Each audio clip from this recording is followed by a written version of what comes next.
माझा आवाज येतोय सगळ्यांना?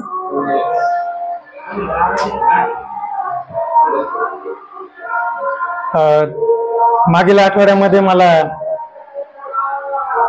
जॉन ब्रदर म्हटले आणि त्याच्यानंतर सन्माननीय पास्टर गौतम जाधव यांनी आमंत्रित केलं आणि सुसंधी मला मिळाली, त्याबद्दल मी खरोखर प्रभूचा आभारी आहे आणि आपल्या कार्यकारिणीचा सुद्धा मनापासून आभारी आहे. या चर्चचा मी आभारी आहे. वचनाकडे जाण्यापूर्वी आपण 2 मिनिटाची प्रार्थना करूयात आणि नंतर आपण वचनाकडे जाऊया. प्रार्थना करू.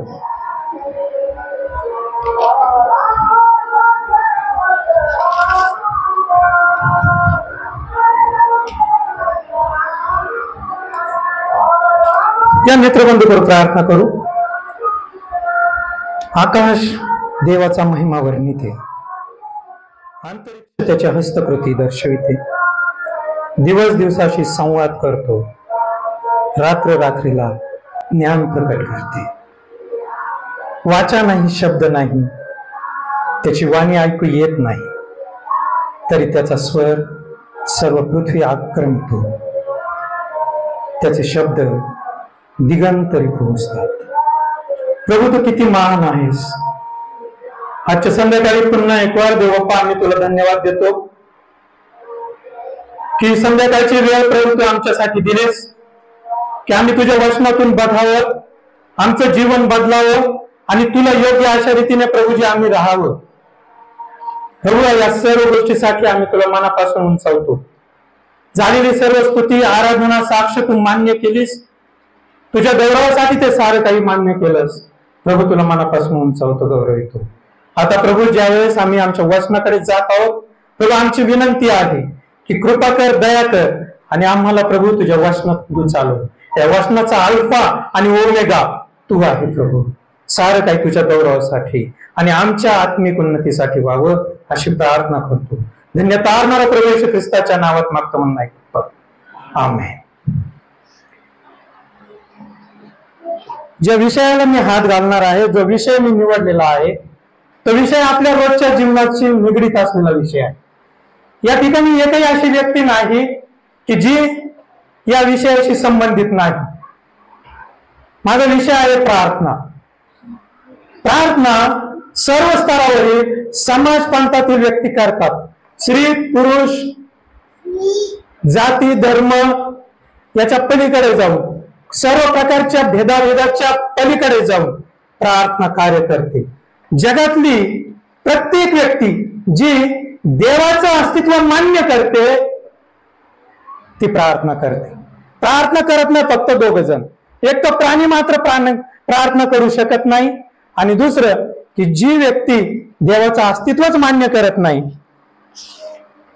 ती प्रार्थना करत नाही. आणि प्रार्थनेचा हा गुणधर्म मानवाच्या डीएनए मध्येच आहे असं म्हटलं तर वावगं ठरणार नाही. कारण आदमाचा नातू आणि शेताचा मुलगा हानोश याच्या काळापासून प्रार्थनेची सुरुवात झालेली आहे. उत्पत्तीच्या पुस्तकात जर आपण बघितलं 4था अध्याय आणि 26वे वचन, तर यामध्ये असं सांगितलेलं आहे की शेताचा मुलगा हानोश याच्या काळापासून लोक प्रार्थना करू लागले. म्हणजे जवळजवळ मानवाच्या आणि सृष्टीच्या निर्मितीनंतर थोड्याच वर्षांनी प्रार्थनेची सुरुवात झालेली आहे. म्हणजे बघा किती जुनी प्रार्थना आहे. तर काय घडतं या प्रार्थनेने? तर प्रार्थनेमुळे परमेश्वर त्याच्या योजना बदलतो, त्याच्या योजना बाजूला ठेवतो आणि त्याच्या भक्तांच्या योजना त्या पुढे आणतो. खाली ठेवलं चालेल का जरा? मला हे येतोय का आवाज? आवाज येतोय? बर, मग हा फॅन जरा.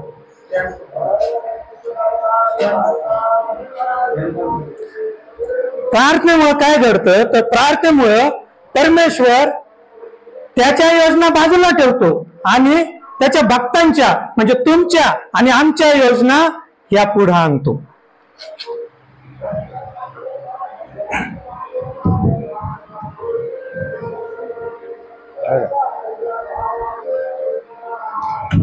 हा, हे ठीक आहे. हा हे ठीक आहे, येतो आवाज आता. बर. संदेश आला,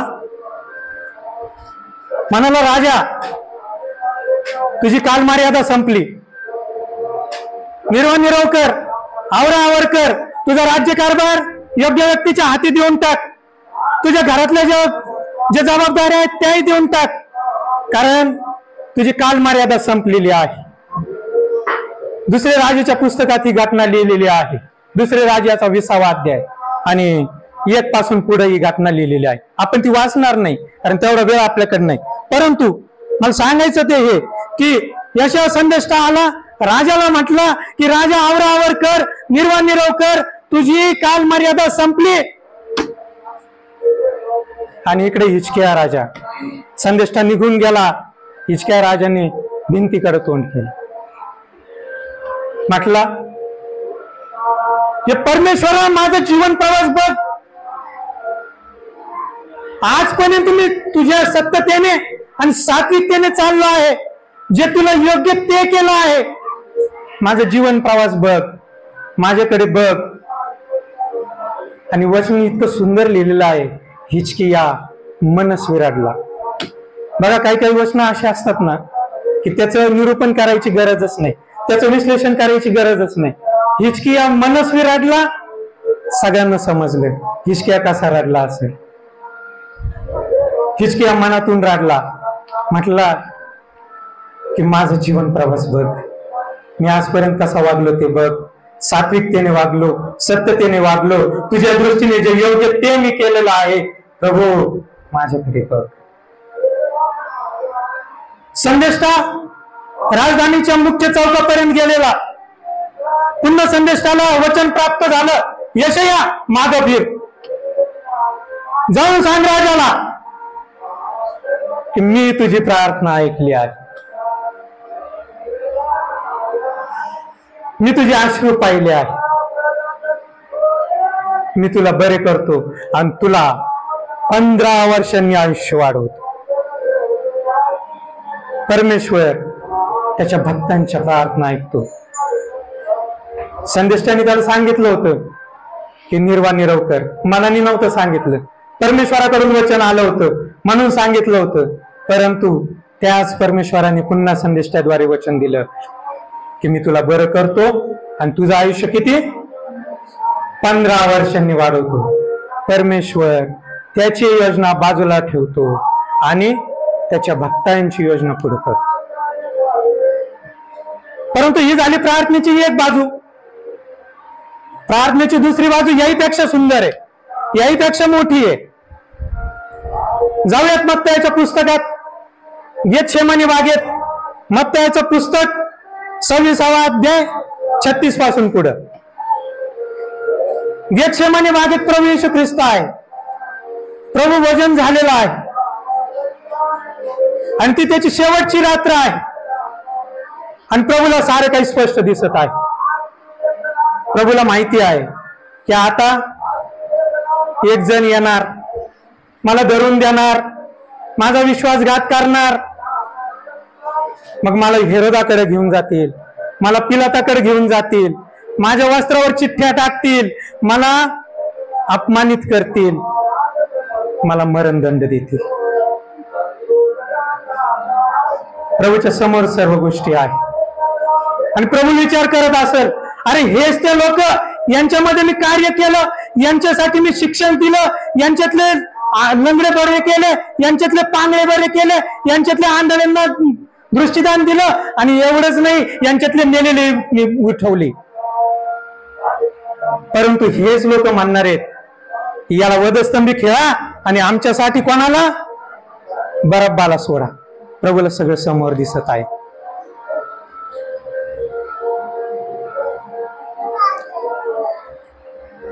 आणि म्हणून त्या ठिकाणी प्रभू प्रार्थना करतो, म्हणतो हे बापा, होऊ शकेल तर हा त्याला माझ्यापासून दूर कर. परंतु पिता पुत्राची प्रार्थना ऐकत नाही आणि स्वतःची योजना पूर्ण करतो. ज्या पुत्राची 2 वेळेस आकाशवाणी झाली, की हा माझा पुत्र आहे, मला परमप्रिय आहे आणि याच्याविषयी मी संतुष्ट आहे. ज्याच्याविषयी पिता संतुष्ट आहे त्या पित्याने पुत्राची प्रार्थना ऐकली नाही, सोडून दिली. का बरं?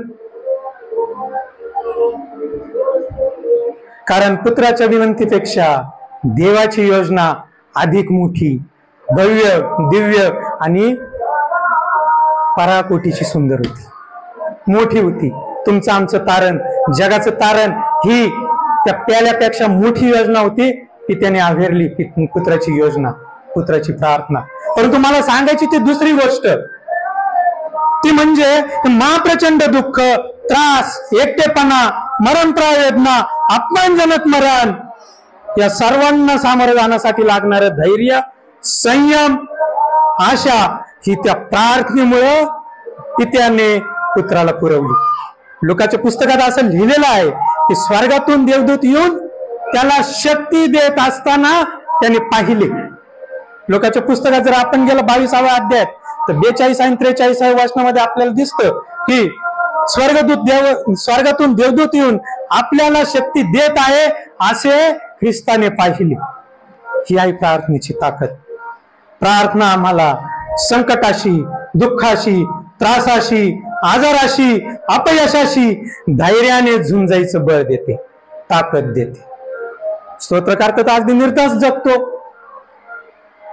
म्हणतो मृत्यू छायेच्या दरीतूनही जात असलो तरी कसल्याही अरिष्टाला भिणार नाही, कारण तुझी आकडी आणि तुझी काठी.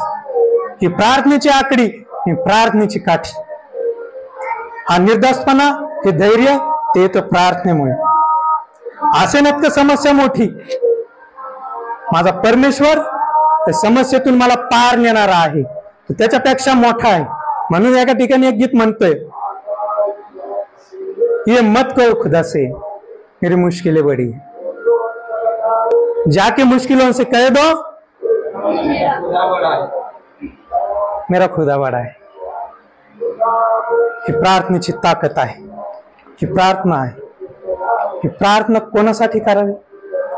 जर प्रार्थना जर एवढी प्रगल्भ आहे, एवढी प्रबळ आहे, जर प्रत्येकाच्या जीवनात कार्य करणारी आहे, तर प्रार्थना कोणासाठी करावी हा पण एक प्रश्न आहे. जाऊयात आपण, प्रार्थना कोणासाठी करावी?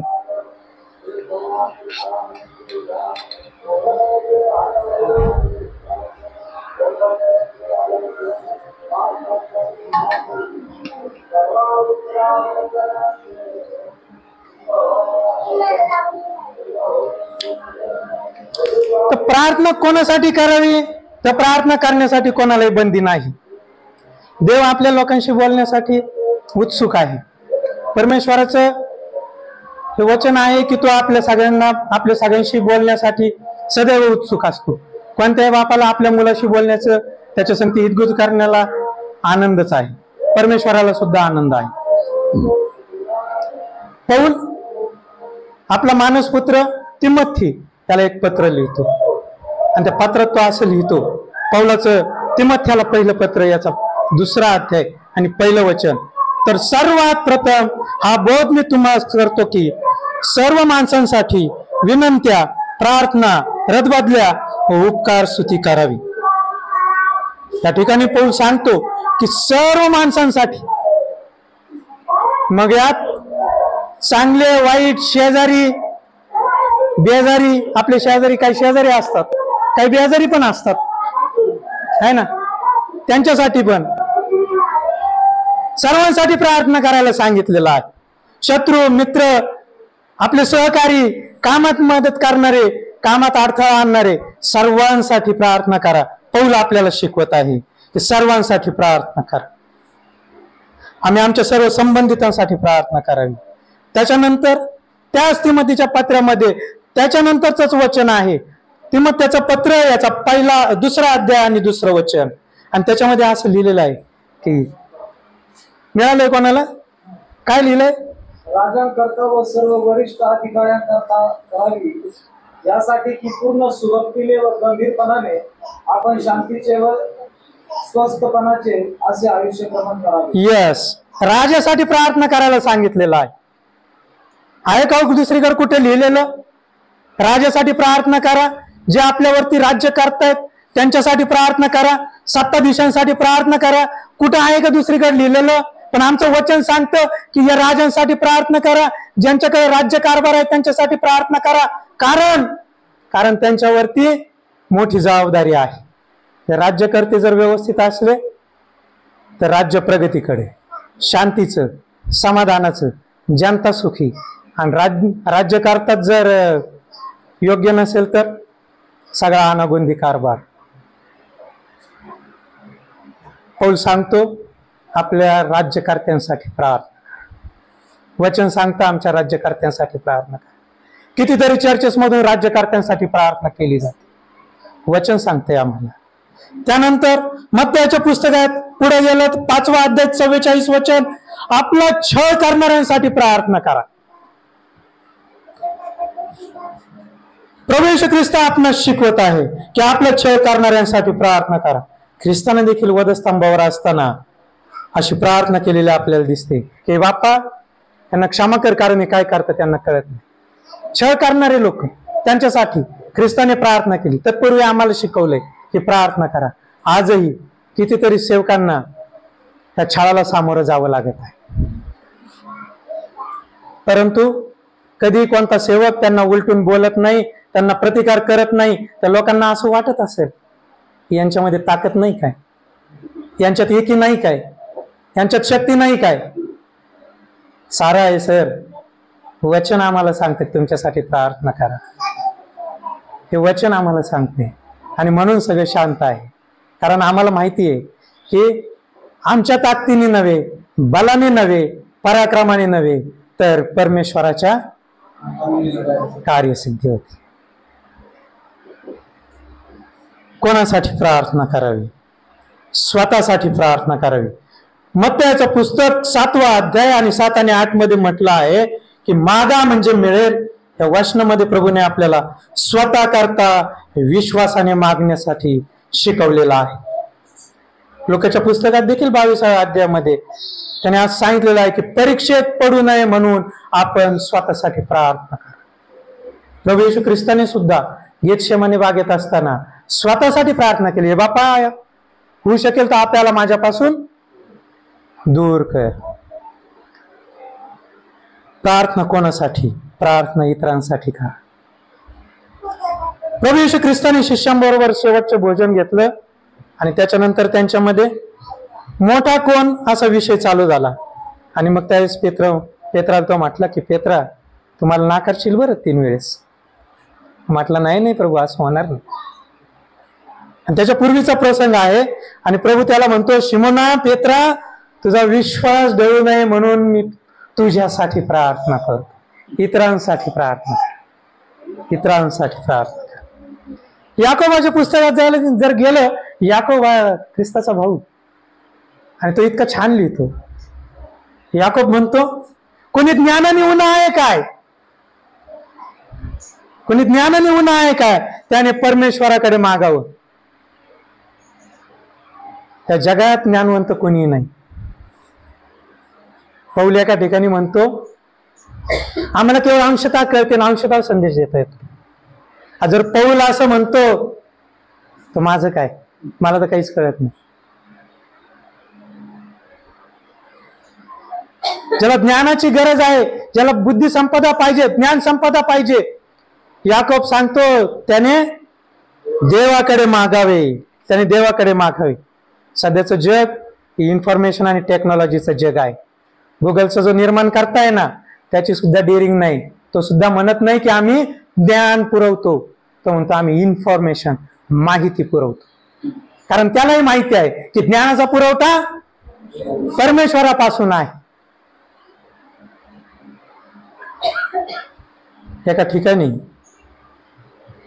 असं एक सुंदर वचन आहे, नीतिसूत्रामध्ये असं म्हटलेलं आहे की परमेश्वराचं भय ज्ञानाचा प्रारंभ आहे. जर परमेश्वराचं भय जर ज्ञानाचा प्रारंभ आहे, तर ज्ञानाचा शेवट आमच्या देवाच्या समक्षतेत असला पाहिजे. आमेन. ज्याला ज्याला ज्ञान बुद्धी संपदा हवी आहे त्या प्रत्येकाने प्रार्थना करावी, असं याकोब सांगतो. मंडळीसाठी प्रार्थना करा. पौल त्याची सेवा कार्य करत असताना ठिकठिकाणी त्याची मंडळी स्थापन करायचा, पुढे जायचा, परंतु मंडळीची काळजी घ्यायचा. त्यावेळेस पत्रलेखन होतं, व्हॉट्सअप नव्हतं, दुर्दैव त्याचं.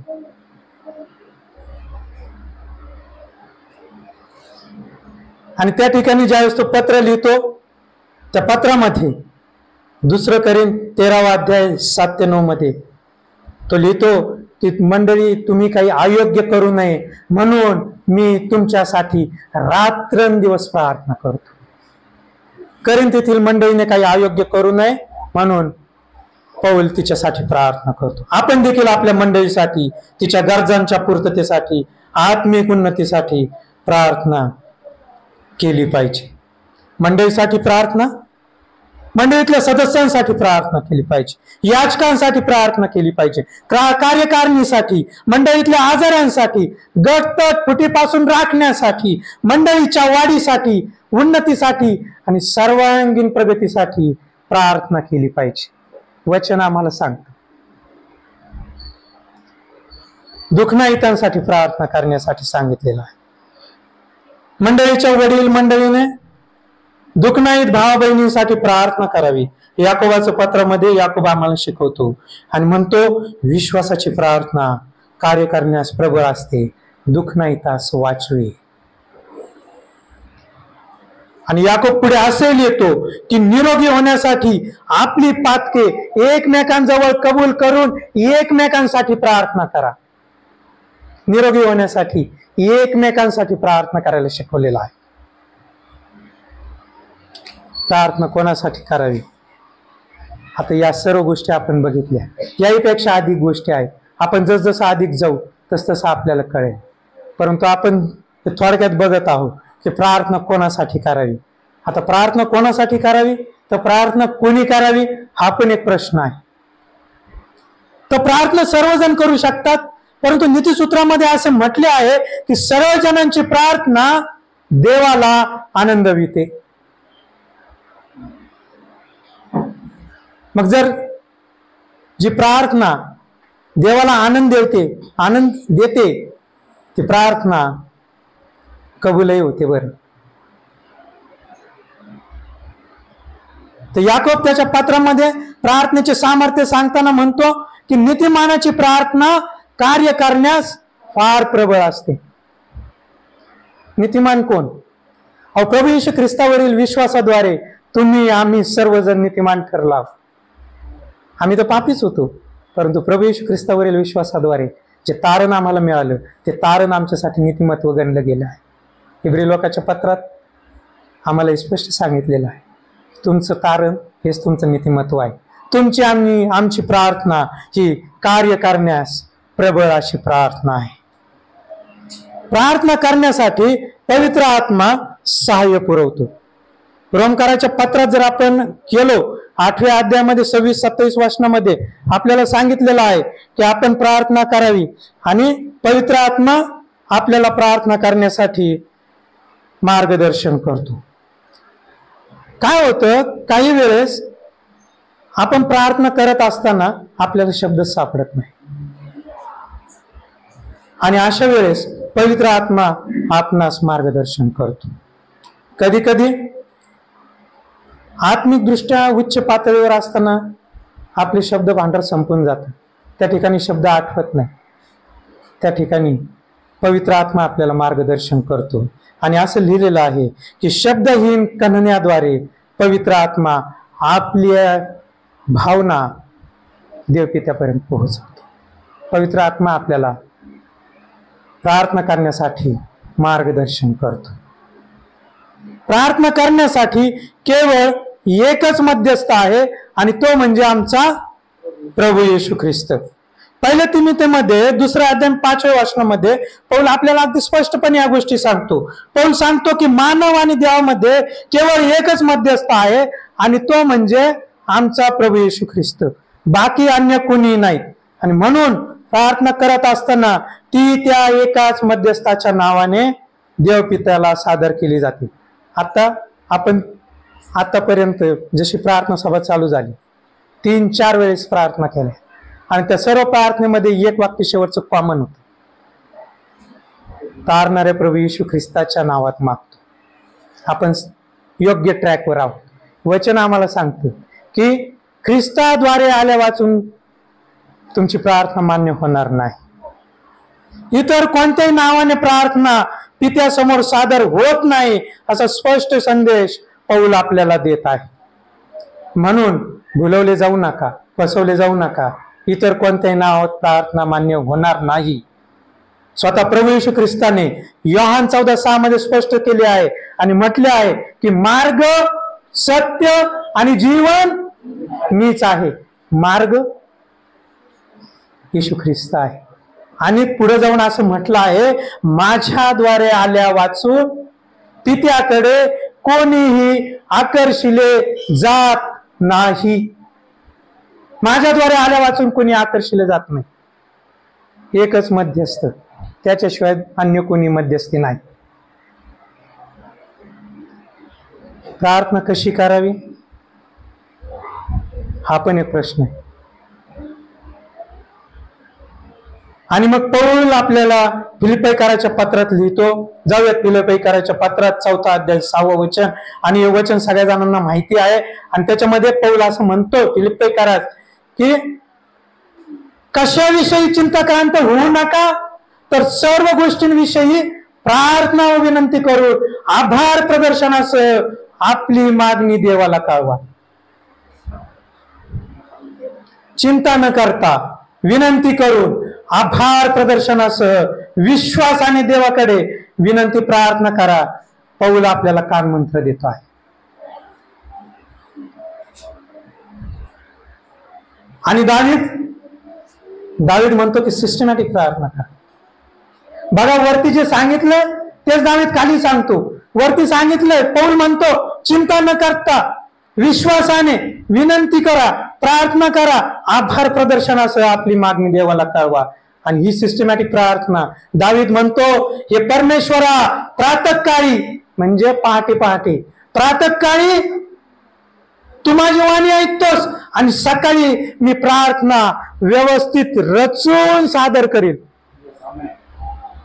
प्रार्थना व्यवस्थित रचून सादर करीन. पौल म्हणतो पहिले आभार प्रदर्शन, नंतर विनंती, नंतर मागणी. किती विशेष आहे की त्याच्यापूर्वी कितीतरी वर्ष आधी, शतक आधी दावीद राजा म्हणतो मी व्यवस्थित रचून प्रार्थना सादर कर.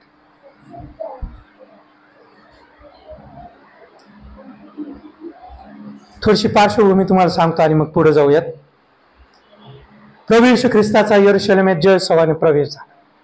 होसान्ना होसान्ना, आपणही होसान्ना होसान्ना. आणि अख्खं यरूशलेम नगर दुमदुमून गेलं त्याच्या आवाजाने. संध्याकाळ झाली, ख्रिस्त तिथं थांबला नाही, बेथानीच गेला. आणि दुसरा दिवस प्रभू येशू ख्रिस्त त्याच्या शिष्यांसह पुन्हा निघाला बेथानीहून यरूशलेमस. भूक लागली आणि मग ते ऐतिहासिक अंजिराचं झाड.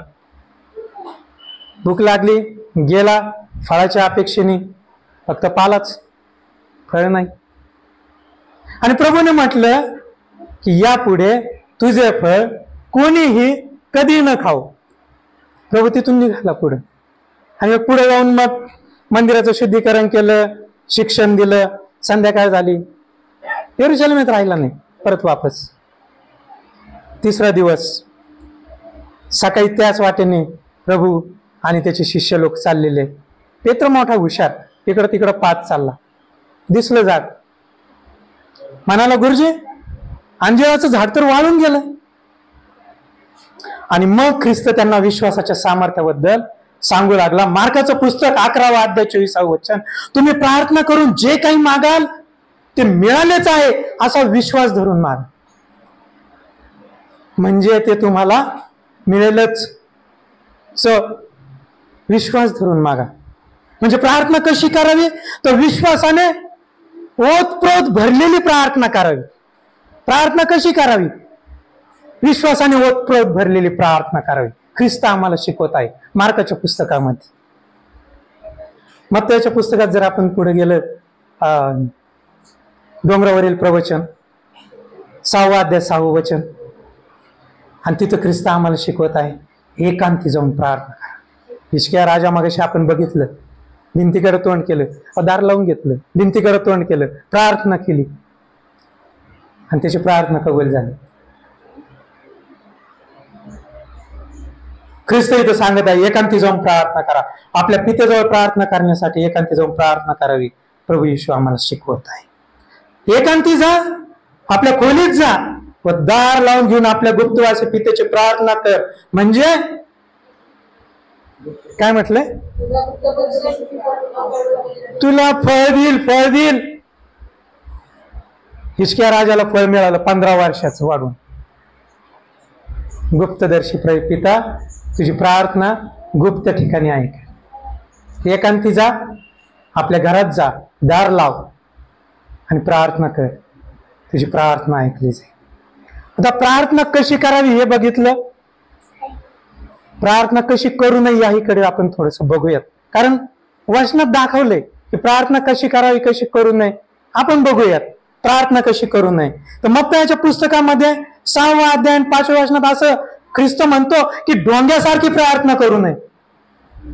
सभास्थानात किंवा चव्हाट्यावर उभं राहून जे प्रार्थना करतात ते त्यांचं प्रतिफळ भरून पावले आहेत.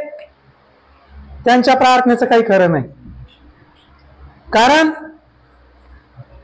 जो गौरव, जो सन्मान, जो आदर परमेश्वराला जायला पाहिजे तो त्यांनाच गेलाय. ते प्रतिफळ त्यांना मिळालं. त्यांच्या प्रार्थनेचं काही खरं नाही. त्यांच्या प्रार्थना ऐकल्या जात नाही.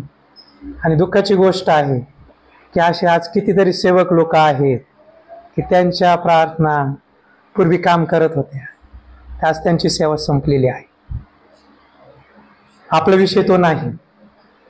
परंतु प्रार्थना कशी करू नये तर ढोंग्यासारखी प्रार्थना करू नये.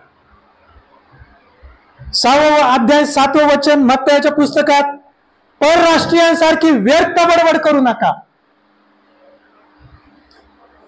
फार वेळ बोलला, फार आकर्षक शब्द वापरले, वचनाची वचन पाठांतर करून सांगितली, स्तोत्राचे स्तोत्र म्हटले, हावभाव केले, हातवारे केले, प्रार्थना मान्य झाली नाही. बरं, परराष्ट्रीयांसारखी व्यर्थ बडबड करू नका, कारण आमचा देव अंतःकरण तोलून पाहणारा परमेश्वर आहे. देव आत्मा आहे आणि त्याच्या उपासकांनी त्याची उपासना आत्म्याने आणि खरेपणाने केली पाहिजे. म्हणून स्पष्ट शब्दात प्रभू म्हणतो व्यर्थ बडबड करू नका. याच्या पलीकडे जाऊन नीतिसूत्र करता, याच्या पलीकडे जाऊन सांगतो की धर्मशास्त्र कानी पडू नये म्हणून जो आपले कान बंद करतो त्याच्या प्रार्थना वीट आणणाऱ्या आहेत. वीट आणणाऱ्या आहेत. नुसतेच प्रार्थना करतो, वचन वाचत नाही.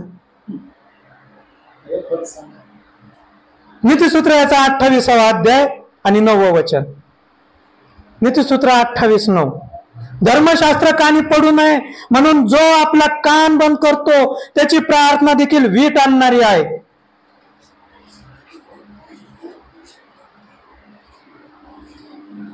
प्रभूशी संभाषण की भाषण? मी करतोय ते भाषण, कारण तुम्ही शांत, मी बोलतोय. प्रभूशी करायचंय ते संभाषण. आणि जर स लावायचा असेल पुढं तर वचन वाचणं गरजेचं आहे, कारण परमेश्वर वचनाद्वारे आमच्याशी बोलतो आणि आपण प्रार्थनेद्वारे परमेश्वराशी बोलतो. हा जो संवाद आहे, हा जे संभाषण आहे, हे संभाषण करण्यासाठी दुहेरी वाहतूक होणं गरजेचं आहे. एकेरी वाहतूकने होणार नाही. म्हणून असं सांगितलेलं आहे की त्याची प्रार्थना वीट आणणारी आहे. ऐकणार तर नाहीच, परमेश्वराला वीट आणणारी प्रार्थना आहे. म्हणून वचन वाचलं गेलं पाहिजे. देवाचे आणि माणसांचे एकमेकांशी असलेले संभाषण अर्थपूर्ण होण्यासाठी वचन वाचणे व प्रार्थना करणे दोन्ही आवश्यक आहे. पवित्र शास्त्रामध्ये प्रार्थना म्हणजे काय, कोणी करावी, कशी करू नये, असे निरनिराळे कंगोरे आपण बघत आहोत. प्रभूचा दास संत पौल प्रभूच्या आगमनाविषयी आणि त्याकरता जागृतीविषयी थेसलोनिकाकारास पत्र लिहितो आणि तिथं म्हणतो की प्रभूचा दिवस अचानक येईल, म्हणून प्रकाशाच्या प्रजेसारखे सतत जागृत राहा. त्यामध्ये पौल बोध करतो की शांतीने राहा, एकमेकांची ओजी व्हा, एकमेकांचे सांत्वन करा, जे अल्पधीराचे त्यांना धीर द्या, जे अशक्त त्यांना आधार द्या, सर्वांबरोबर सहनशीलतेने वागा. आणि अजून बऱ्याच गोष्टी पौल थेसलोनिकाकारास सांगतो. आणि त्याच्यानंतर तो शेवटी म्हणतो निरंतर प्रार्थना करा. पहिले थेसलोनी 5 आणि 17 निरंतर प्रार्थना करा. ग्रेस ऑफ गॉड मिनिस्ट्री, दवनवस्ती. निरंतर प्रार्थना करा. प्रभूचा तुम्हाला निरोप आहे आणि हाच निरोप सांगण्यासाठी मी इथं आलेलो आहे. निरंतर प्रार्थना करा, निरंतर प्रार्थना करा. असे अनेक प्रार्थना योद्धे पवित्र शास्त्रात आढळतात. आजच्या काळातही असे असंख्य प्रार्थना योद्धे रात्रंदिवस मोठ्या प्रामाणिकपणे रोज आणि रोज गुडघ्यावरून प्रार्थना करतात. या जगाची उलथापालथ करणारे लोक या ठिकाणी आहेत, जगात आहेत. रात्रंदिवस प्रार्थना करतात, गुडघ्यावर राहतात. पूर्वीच्या काळी होते, आजही आहेत. त्यापैकी शास्त्रात काही जे व्यक्ती आहेत त्या व्यक्तिरेखा आपण पाहूयात. मोशे सिनाय पर्वतावर गेला दगडी पाट्या आणायला आणि खाली येऊन बघतो तर काय, सोन्याचं वासरू घेऊन इस्रायल लोक मग्न झाले, दंग झाले. आणि हे बघून परमेश्वराचा कोप भडकला. परमेश्वर मोशेला म्हटला, मोशे थांब, या सर्वांचा नाश करून टाकतो आणि तुझ्यापासूनच एक राष्ट्र निर्माण करतो. पण मोशे आपल्यासारखा हुशार नव्हता हो.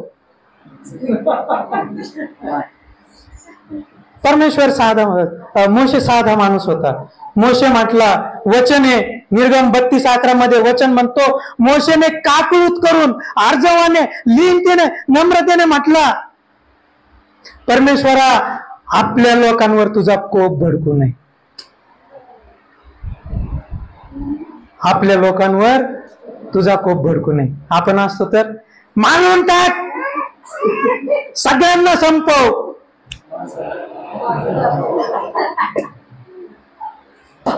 मोशेला नाही जमलं ते, कारण मोशे जगातील सर्वात लीन आणि नम्र माणूस होता, देवाचा मित्र होता. मोशे म्हणतो की परमेश्वरा आपल्या लोकांवर तुझा कोप भडकू नये. रदबदलीची प्रार्थना करणारा मोशे सच्चा नायक, खरा नायक मोशे. तर दावीद राजा त्याच्या असंख्य आणि गळ्याण प्रार्थनेसाठी ओळखला जातो. त्याच्या प्रार्थनेमध्ये देवाची स्तुती आहे, आराधना आहे, देवाच्या करुणेबद्दल कृतज्ञता आहे, अजून काय मार्गदर्शन आहे, पापाची क्षमायाचना आहे, विजयोत्सव आहे. वेगवेगळे भावविषय त्याच्या प्रार्थनेत आढळतात.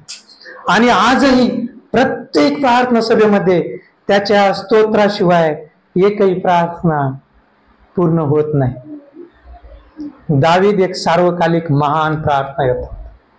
तर दानियल सातत्यपूर्ण प्रार्थना, संकटाच्या वेळी संयमाने धीराने वागणारा, प्रार्थना करणारा दानियल म्हटलं की पहिल्यांदा आठवतं अग्निकुंड, नंतर सिंहाची गुहा, त्यानंतर इस्रायलाकडे खिडकी उघडून दिवसातून 3 वेळा. काही होऊ संयम धीर धरून करणारा प्रार्थना आणि प्रार्थनेची ताकद आजमावणारा आणि प्रार्थनेच्या ताकदीने स्वतःच तर स्वतःच, आपल्या मित्रांचं आणि विरोधी असणाऱ्या राजाचं जीवन बदलणारा दानियल सार्वकालिक प्रार्थना योद्धा. संत पौल कितीतरी ठिकाणी प्रार्थना करतो. आता हे झाले मोठमोठे प्रार्थना योद्धे, परंतु जे एका प्रार्थना योद्धे, तो प्रार्थना योद्धा नाही, परंतु त्याची प्रार्थना मात्र जगात माहिती आहे, आणि तो म्हणजे जकातदार. जकातदारांनी एकदाच प्रार्थना केलेली आठवते, दिसती. संत लूक याने लिहिलेली जकातदाराची प्रार्थना महत्वाची प्रार्थना आहे. जकातदार प्रार्थना शब्द नाही, परंतु ऊर बडवून घेत असलेली प्रार्थना, पश्चातापाची प्रार्थना, त्याला तारण देऊन गेली, त्याच्या घराण्याचं तारण करून गेली. जकातदार एक प्रार्थना. संपूर्ण योवाचं पुस्तक वाचत वाचत आपण शेवटला येतो, 42वा अध्याय, आणि अगदी शेवटी मला वाटतं 10 वचनापासून पुढं, आणि तिथं योबाने प्रार्थना केली त्याच्या मित्रांसाठी, आणि लगेच दुसरं वचन त्याच्या पुढच्या वचनात आज सांगितलं की त्यानंतर योबाची परिस्थिती बदलली, त्याला सारं काही दामदुपटीने भेटलं. प्रार्थना केली मित्रांसाठी, जीवन बदल घडला योबाचा. हा एक प्रार्थना युद्ध. असे अनेक प्रार्थना युद्धे, अनेक वीर आहेत, पण त्याबरोबरच अनेक महिला सुद्धा प्रार्थनेत आहेत, आणि त्यांचा देखील शास्त्रामध्ये उल्लेख आहे. उदाहरणार्थ संदेशी अण्णा, प्रभू येशू ख्रिस्त बाळ होता, समर्पण करायला घेऊन गेले, आणि त्या मंदिरामध्ये एक वयोवृद्ध स्त्री होती, आणि तिच्या बाबतीत असं म्हटलं आहे की ती उपवास करून प्रार्थना करून रात्रंदिवस मंदिरात सेवा करीत असे. तिचं नाव हन्ना. प्रभू येशू ख्रिस्ताची आई मरिया, तिचं स्तोत्र प्रार्थना. दबोरा संदेशी, एस्तेर राणी, अशा अनेक स्त्रिया, अनेक महिला पवित्र शास्त्रात आहेत. आणि त्याच्यानंतर पंडित रामाबाई, आणि अजूनही अनेक बरेच जण आहेत, मदर तेरेसा, की ज्यांच्या प्रार्थनेचं उत्तर मिळत आहे. आतापर्यंत आपण प्रार्थनेच्या बाबतीत अनेक संदर्भ बघितले, पण प्रार्थनापूर्वक जीवन जगण्याचा स्वर्गीय मापदंड म्हणजे आमचा प्रभू येशू ख्रिस्त. मत्तयाच्या पुस्तकामध्ये 7व्या अध्यायामध्ये प्रभू येशू ख्रिस्त आपल्या शिष्यांना प्रार्थना करण्यासाठी प्रोत्साहित करतो. म्हणतो, मागा म्हणजे तुम्हाला दिलं जाईल, शोधा म्हणजे सापडेल, आणि ठोका म्हणजे तुम्हासाठी उघडलं जाईल. लुकाच्या पुस्तकामध्ये 11व्या अध्यायामध्ये आपण आहोत. प्रभू येशू ख्रिस्त एके ठिकाणी प्रार्थना करायला होता, आणि प्रार्थना समाप्त झाली, आणि शिष्यातील एकाने त्याला म्हटलं की प्रभूजी आम्हालाही प्रार्थना करायला शिकवा. आणि प्रभू त्यांना प्रार्थना करायला शिकवू लागला, आणि हीच ती प्रभूने शिकवलेली प्रार्थना. या प्रार्थनेकडे बघितलं तर आपण आज जे काही बघितलंय ते सारं काही यात दिसून येत. आपल्या प्रभूने शिकवलेली प्रार्थना ही एक परिपूर्ण प्रार्थना आहे, आणि म्हणून प्रत्येक वेळेस ही प्रार्थना म्हटली जाते.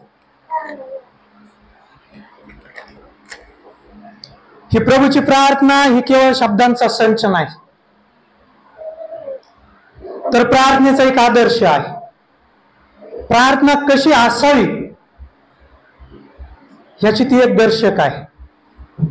प्रियांनो, आपले शब्द हे जीवन बदलण्याची ताकद ठेवतात. ते एक शस्त्र आहे. प्राचीन काळी या शास्त्राच्या द्वारे संदेष्टी देवाचं कार्य करत होते. बघा ना, एका संदेष्टाने प्रार्थना केली, पाऊस पडू नको. किती वर्ष पाऊस नाही पडला, आणि त्या संदेष्टाने परत प्रार्थना केली, पाऊस पडला. मुसळधार धो. शब्दात ताकद होती. शब्द हे शस्त्र होतं, अस्त्र होतं. मात्र आता काय तसं घडत नाही. मात्र आतापर्यंत आपण जे शिकलो ते लक्षात घेऊन जर आपण प्रभूने शिकवलेली प्रार्थना केली तर ते प्रार्थनेचं सामर्थ्य, शब्दाचं सामर्थ्य, तिचे गांभीर्य निश्चित लक्षात येते. शिष्य म्हणाले, प्रभूजी आम्हाला प्रार्थना करण्यास शिकवा. आज आम्ही देखील म्हणत आहोत, आम्हाला प्रार्थना करण्यास शिकवा. दावीद म्हणतो, मी रचून प्रार्थना सादर करीन. पौल म्हणतो, कशाविषयी चिंताक्रांत होऊ नका, ताबर प्रदर्शनासह प्रार्थना करा. दानियल सिंहाच्या गुहेत असताना, अग्नीच्या कुंडात असताना धैर्याने, संयमाने, विश्वासाने प्रार्थना करतो. संदेष्टी हन्ना आत्म्यात रडून प्रार्थना करते. राजा हिजकिया भिंतीकडे तोंड करून एकांतात प्रार्थना करतो. प्रभू म्हणतो, जे मागाल ते मिळालेच आहे, असा विश्वास धरून प्रार्थना करा. विश्वासाने ओतप्रोत भरलेली प्रार्थना करा. पौल म्हणतो, सर्वांसाठी प्रार्थना करा. ख्रिस्त म्हणतो, ढोंग्यासारखी प्रार्थना करू नका, परराष्ट्रीयांसारखी व्यर्थ बडबड करू नका, तर अशी प्रार्थना करा. जाऊयात मत्तयाचं पुस्तक 6 अध्याय 9 ते 15. प्लीज सगळ्यांनी काढूया मत्तयाचं पुस्तक 6 अध्याय 9 ते 15. आणि प्रार्थना प्रभू येशू ख्रिस्ताने आम्हाला शिकवलेली प्रार्थना, एक मार्गदर्शक म्हणून, एक संपूर्ण परिपूर्ण प्रार्थना म्हणून.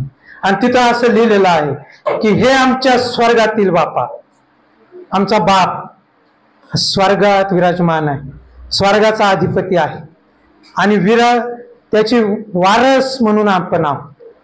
आम्ही कोणी नव्हतो, परंतु स्वतःच्या ज्येष्ठ पुत्राचा बळी देऊन त्याच्या रक्ताने खंडून त्याने आम्हाला विकत घेतलं, आणि विकत घेऊन गुलामासारखं ठेवलं नाही, तर आम्हाला त्याचा पुत्र होण्याचा अधिकार दिलाय, त्याचा वारस होण्याचा अधिकार दिलेला आहे.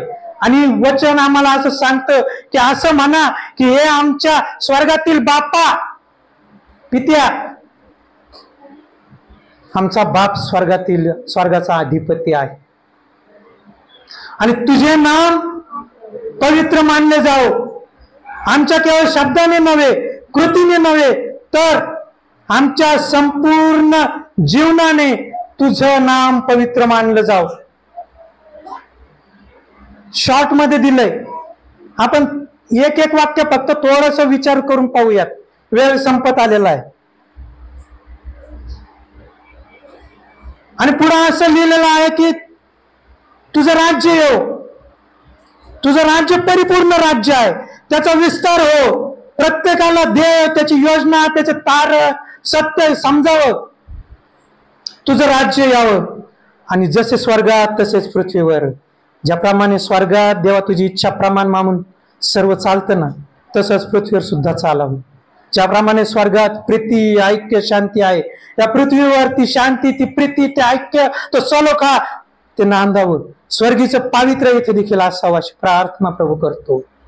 आमची रोजची भाकर, आमच्या आत्मिक गरजा तर पूर्ण करतोच, आमच्या दैहिक गरजा सुद्धा तुझ्याच भांडारतो पूर्ण कर प्रभू.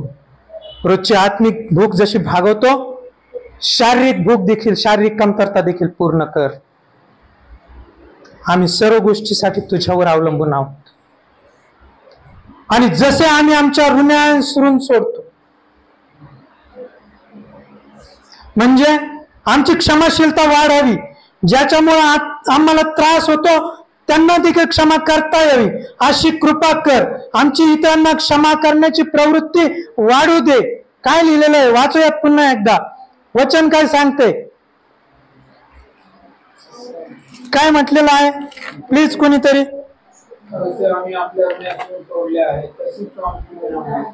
आणि त्याच्यानंतर लगेच पुढचं 14 आणि 15 वचन.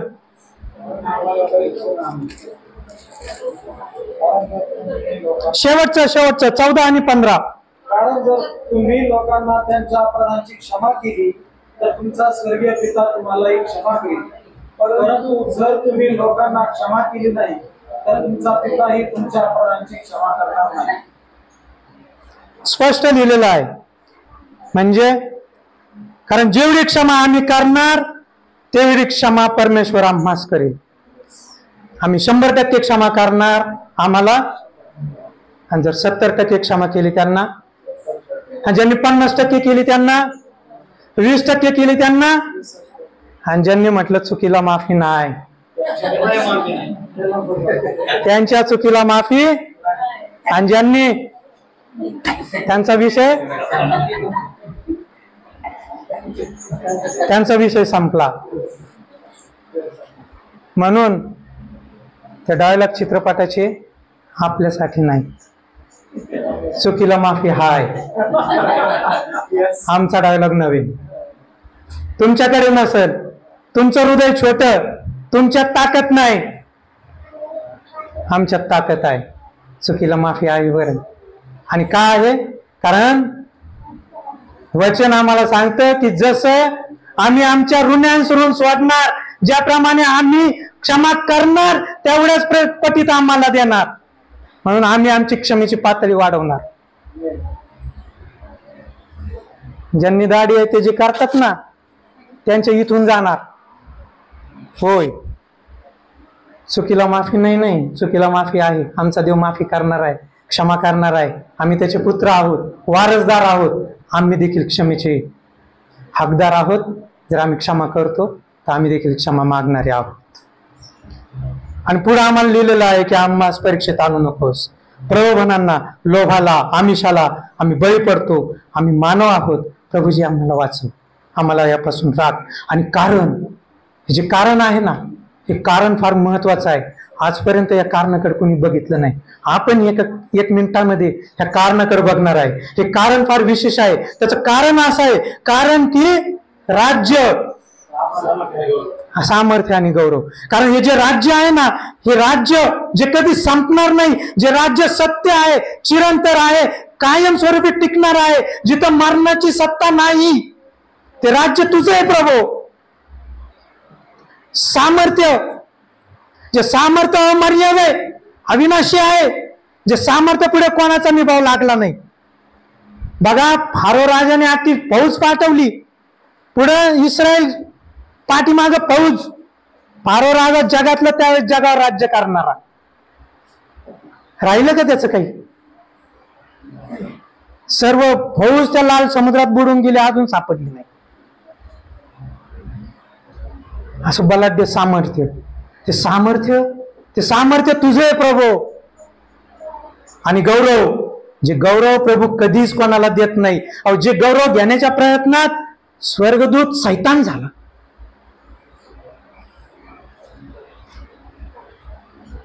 त्याला ते जमलं नाही.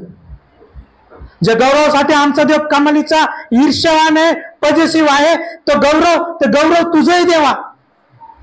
आणि आपण शेवटी जे आमीन म्हणतो ना, तर हे सर्व काही सर्व काळासाठी प्रभू तुझं आहे, हे मला मान्य आहे, हे मला माहित आहे, हे मी मान्य करतो, असं म्हणतोय आपण. ही प्रार्थना. मग एवढी प्रचंड आशय घनता असलेली प्रार्थना आम्ही काही सेकंदात संपवतो. एवढी घाई की समजतच नाही कोणाचं काय शब्द आहेत. फक्त गडबड आणि गोंधळ. कोणाचा आमेन आत्ता होतो, कोणाचा 2 मिनिटांनी. प्रभूंनी शिकवलेली प्रार्थना. शिष्यांनी म्हटलं की प्रभूजी आम्हाला प्रार्थना करण्यास शिकवा. कारण त्यांना कळलं होतं प्रार्थना शिकणं किती महत्वाचं आहे, किती गरजेचं आहे. आणि प्रभूने त्याच्या शिष्यांना प्रार्थना शिकवली. हे आमच्या स्वर्गातील बाप्पा, कारण की राज्य, सामर्थ्य, गौरव तुझं आहे. मात्र आम्ही प्रभूची प्रार्थना एक फॉर्मॅलिटी करून टाकली, तिचं गांभीर्य काढून टाकलं. आज ही प्रार्थना म्हणजे निव्वळ एक परंपरा बनली आहे. काय वाटतं तुम्हाला? ही प्रार्थना प्रभू ऐकत असेल प्रभू प्रार्थना? हे आमच्या स्वर्गातील बाप्पा जात असेल आपल्या प्रार्थनेचा धूप स्वर्गीच्या सिंहासनापर्यंत? होत असेल का स्वर्गदूतात जल्लोष की आज इथून प्रार्थना येत आहे वर? आमचा प्रभू प्रार्थनेचा आणि प्रथेचा भुकेला नाही, कारण तो खरेपणाचा भुकेला आहे. मी का म्हणतो, तिथं लिहिलेलं आहे वचन, फार सुंदर वचन आहे. मी का म्हणतो, मी काय घेऊन परमेश्वरासमोर येऊ? परत देवासमोर मी नमस्कार कसा घालू? होम बली 1 वर्षाची वासरं आणू काय? निर्दोष कोकरे, हजारो येडके, तेलाच्या दशसहस्र नद्या, यांनी परमेश्वराला संतोष होईल काय? माझ्या पातकाबद्दल मी माझा ज्येष्ठ पुत्र देऊ काय? माझ्या जीवाने केलेल्या पातकाबद्दल मी माझ्या पोटचं फळ देऊ काय?